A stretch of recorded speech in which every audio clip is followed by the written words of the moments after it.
Hi, we're going to make some cheese and bean enchiladas. So I'm going to start by making the sauce first. I find this is a really simple and easy sauce. So all you need is 6 chopped up tomatoes, 1 red pepper,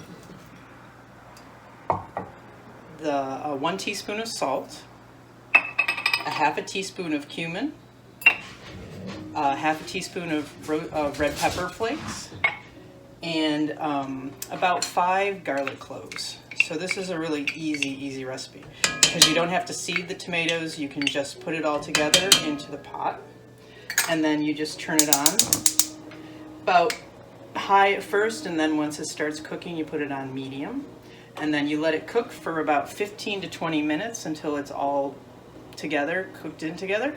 And then you're going to use a blender or an immersion blender to mix it all up, and then I'm going to come back after that's done. I'll show you what that looks like, and then we'll put the enchiladas together. Okay, so we simmered it for about 15, I did more 20 minutes to make sure it was really done, and this is what we have. It's chunky right now. You certainly could use it that way if you wanted to. I like to puree it, so I'm going to use the immersion blender, and I'm going to do that, and I'll show you what it looks like when we're done. So here's what it looks like, all blended and ready to go. I forgot to mention that you probably want to let it cool for a bit before you blend it. It can get a little bit messy when you're blending and red hot sauces going everywhere. So definitely cool that first and then do it. The other good thing is in the summer, if you want, you can, if you have extras, you can always freeze some of the sauce so you can use it later. So this is a really great recipe to do that. So let's move over here. We're gonna make some, I made one already. I'm gonna show you how to make these. Okay, so here we go. So what I like to do is get some sauce in the bottom. I put a little bottom, coat it pretty well, because then what you're gonna do is you're gonna wanna take one of the tortillas and just mix it in there, and then take a little bit of the sauce and put it on top, so you have a little bit of sauce inside the tortilla as well. Mix it up with a spoon a little bit, get it around there. And then, like I said, we're gonna do beans and cheese. I've done a mix of black beans and red kidney beans. This is also great because it's so versatile. You can put onions in it. If you really like corn, you can put corn in it. If you prefer to have a meat version, you can put whatever you want that way, like a shredded chicken if you wanna do that. You can leave out the cheese if you wanna make it vegan and do just vegetables like maybe zucchini and summer squash and maybe some red peppers. So there's lots of ways you can do this. It's super cheap and super easy, so it's a great thing. You can make ahead and then make a bunch of them. So you're just gonna roll it up. I probably should have gotten this a little bit further in, and just make a little tortilla right there. And then we're gonna do this again here. We're gonna make another one, again, a little bit of sauce on top. You just wanna move that around a bit.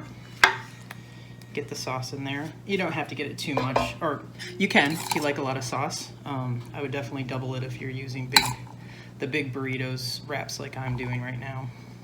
Another one, and then sprinkle some cheese on there. And then we're gonna wrap it up again.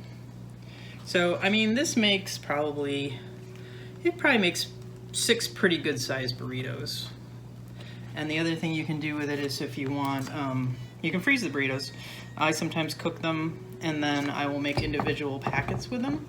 So if I want to do something like have them for lunches, you can make a bunch, freeze them, put them in the packs, and then I would freeze them separately. So I would take them out once you're done and they're cooled, and then put them in tin foil or whatever, however you want to freeze them, maybe a glass container, you can do that too. So you can also layer it however you want. Cheese first, beans first. You can add a lot of beans if you want. I like a little bit.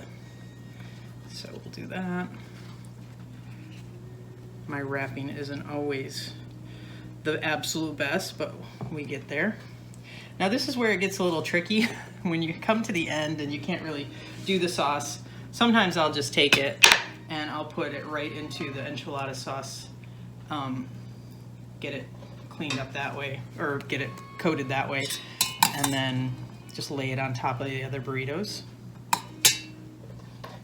Oh, I forgot to put the sauce in. talking and doing this isn't always trying to describe this. Doesn't always work as well. So we're putting the rest of the beans in. Add a little bit more. Some more cheese. And we'll wrap this one up. This guy kind of gets wrapped up on top of all the rest of them. And then, oh, that one's falling out. Okay. So we'll put that. The nice thing about this doesn't have to be perfect. Do the best you can with it. And then what I like to do is take cheese and just sprinkle it on top, and then a little bit of sauce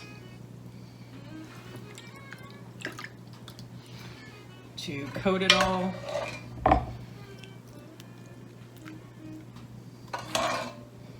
And then I would suggest putting some tin foil on top of it or covering it in some way. It really just needs to be heated through, so maybe 15 minutes, 20 minutes tops to get it all cooked through. You can even do 30 minutes if you want to do it a little bit longer. But I would put some tin foil on top. In the last 10 minutes or so, I would take the tin foil off and then let it cook up and let the cheese melt. So we're gonna let that bake for a little bit, and I'll show you what it looks like when it's done. Okay, and here it is, all finished. It's all baked, ready to go. Again, like I said, if you want to serve these later or make individual ones, you can cool it all down and take them out and individually freeze them. Otherwise, just enjoy them with some sour cream, or you can add some guacamole to that, some rice, and you're all set to go. Okay.